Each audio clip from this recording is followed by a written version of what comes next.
Slady, West, going. Hey, we got a New York mom and her two sons passed away 3 years apart. Son was missing for years. My condolences to them. Before we get in there, bit, make sure you subscribe right now. I ain't gonna do too much talking. Let's just get it to me.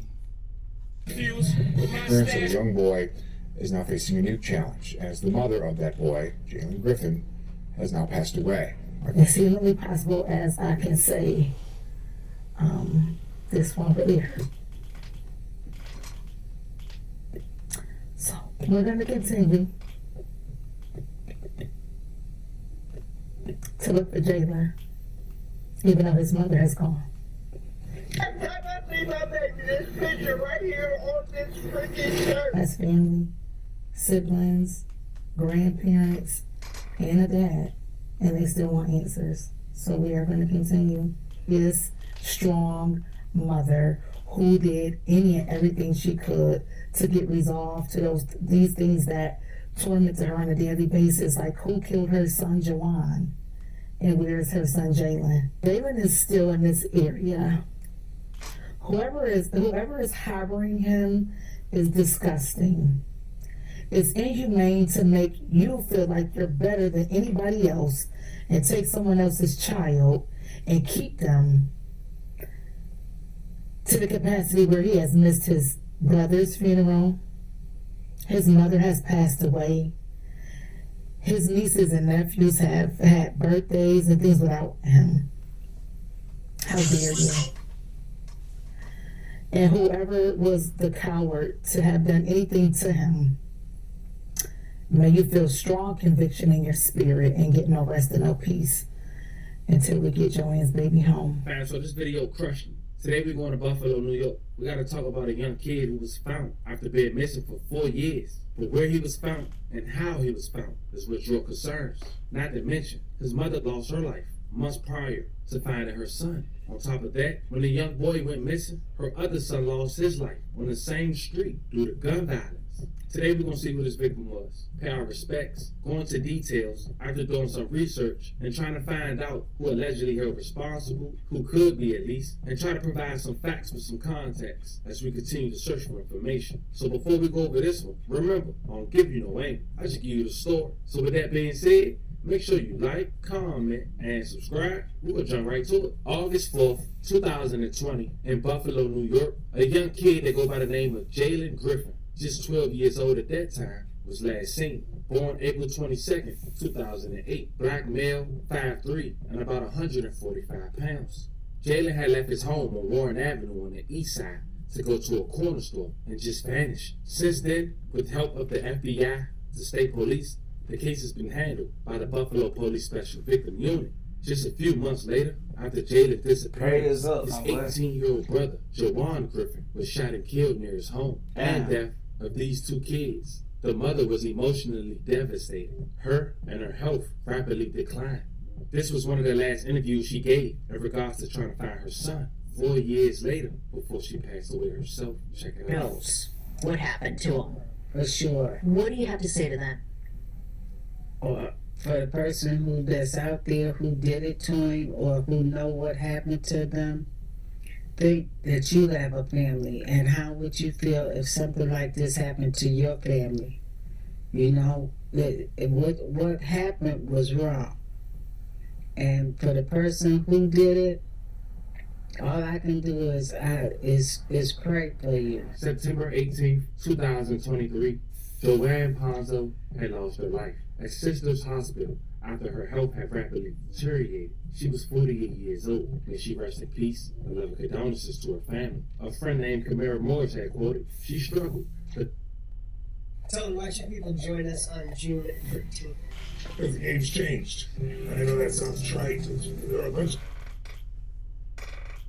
The founder of Bury the Violence, who had supported her and helped in spreading awareness about her son Jalen's disappearance. She quoted, she did the best she knew how. She loved her children. Jalen was last seen just 7 months later. Local police would get a call that Jalen's body was discovered about 5 miles away in the attic of a home. Now at this point, we got many questions. Damn!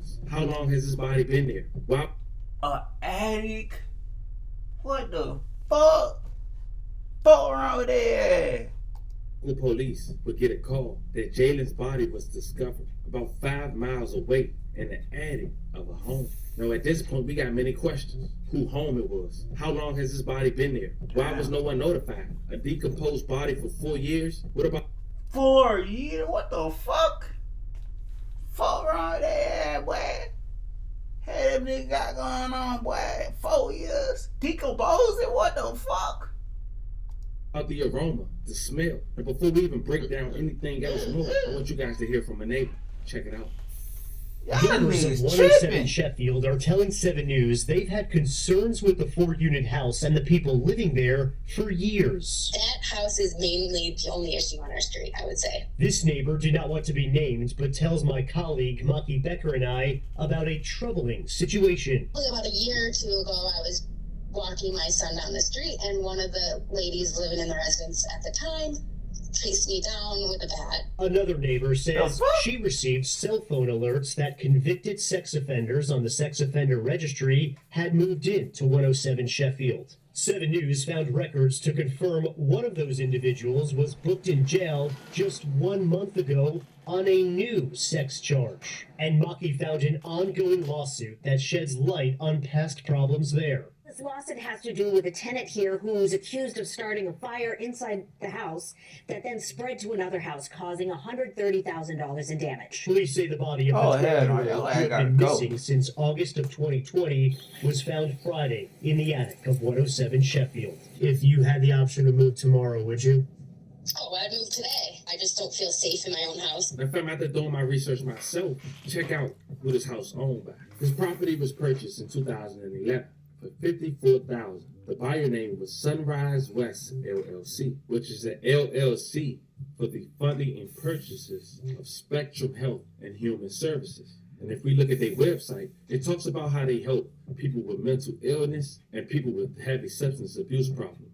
So now we might be finding out some real answers, family, before it even get public. But after reaching out to Spectrum Health, they wouldn't confirm more than that. But they did indicate that they're working with local authorities. So then you ask, how does this play a part? That this house this young kid was found in, as we mentioned, about 5.5 miles from the location he was last seen at his house. Also, it's a property that has 4 units inside of a home. So we don't know exactly what tenant could possibly be involved. And with the purchase being in 2011, it definitely plays a part with the purchase buyer. And as we heard from the neighbor, they talked about concerns with their own safety. After talking about a neighbor being seen just last year throwing out a burnt mattress that caused about $100,000 in damages. Could they play a role? Not sure. But then we talk about safety protocols, because these people are housing the people in their program in these houses based on a property that they bought by getting local funding from the government and get funded by local taxpayers. You say 4 years, as we mentioned, the smell, the stability, the environment. If the neighbors feel that way, how come the tenant not aware of this? How long did they go unsupervised as far as the conditions of their house? Do anyone do daily checkups? I mean, we are talking about people with mental issues and substance abuse problems. At the very least, they should require checkups. And if that was done, could this child possibly been found while the mother was still living? But that's still in the air. Check this news clip out. Griffin, a young boy from Buffalo, has been found more than 3.5 years since he first went missing in the Queen City. News 4's Jeff Preval sat down with Jalen's father and has the details on this tragic case. Yeah, absolutely tragic, no doubt about that. Kelsey and Dave, for nearly 4 years, Jalen Griffin's family, police, and community leaders have questioned where could he be. Well, tonight we spoke to Jalen Griffin's father on the discovery of his son. Jalen Griffin was last seen August 4th, 2020, when he was 12 years old. He left his home on Warren Avenue on the east side to go to a corner store and vanished. With the help of the FBI and state police, the case has been handled by the Buffalo Police Special Victims Unit. They conducted that investigation that began immediately, which included a significant amount of and exhaustive efforts, searching numerous homes, locations, searching with cadaver dogs, fields. They also conducted coordinated grid searches. Community groups have done their own searches across the city and out of state. I'm reminded by his mother, Joanne Ponzo, who on her dying bed said, "Don't stop looking for my son." Tragically, the search for Jalen came to an end Friday in the 100 block of Sheffield Avenue in South Buffalo, where officers responded to a report of a dead body. It's an occupied structure that somebody was in the house with a valid reason. The body, which police say had been there for a long time, was positively identified to be Jalen Griffin, a confirmation that was made through dental records. No arrests have been made. But now we have more questions. Who was so inhumanly disgusting to kill a baby? Jalen's father wants justice and has questions as well. They say they found the body Friday, the court Friday, or whatever. Why wasn't I notified? We all don't know how long he's been deceased. I'm quite sure it should have been some type of odor. Now that I have confirmation, I do feel a lot better. Prosecutors say the medical examiner's office will do an autopsy, which could take months. There is still a $7,500 reward for any information leading to an arrest. As they mentioned, it was noted that an ex-offender had lived in the house, but has been booked in jail since last month. And this is the crazy part to me. How are they on this list, but they scared to say their names? I've been trying to look it up myself. Unless I have the zone or the first or last name, it's kind of impossible to see who lost their life in the span of just 4 years. We don't know how long this young kid has been deceased. He was identified by his dental records. As more developed, I keep you guys updated. But this was the story of a 12-year-old teenager who vanished in 2020, managed to lose his brother months later. Mom lose her life 3.5 years later, and his body be found in the attic just 7 months after that. Let me know how you guys feel about this one. Don't forget to like and subscribe. And today, I'll catch you guys on the next one. Damn, that shit crazy, boy. I ain't gonna lie, August 2020. But I was living my best life, boy. I ain't gonna lie. I'm just thinking about them days, boy. I feel like 2020, it was one of them years, bro. Just looking back at it, like, I was just looking at my Instagram archive and shit. I was like, damn, you was turned up, boy. This really when I started my YouTube channel, like around 2022, like late 2020, like around after August, like September, October, November, like when I really started going crazy with the YouTube shit, for real though. Anyways, y'all like, comment, and subscribe. Yeah.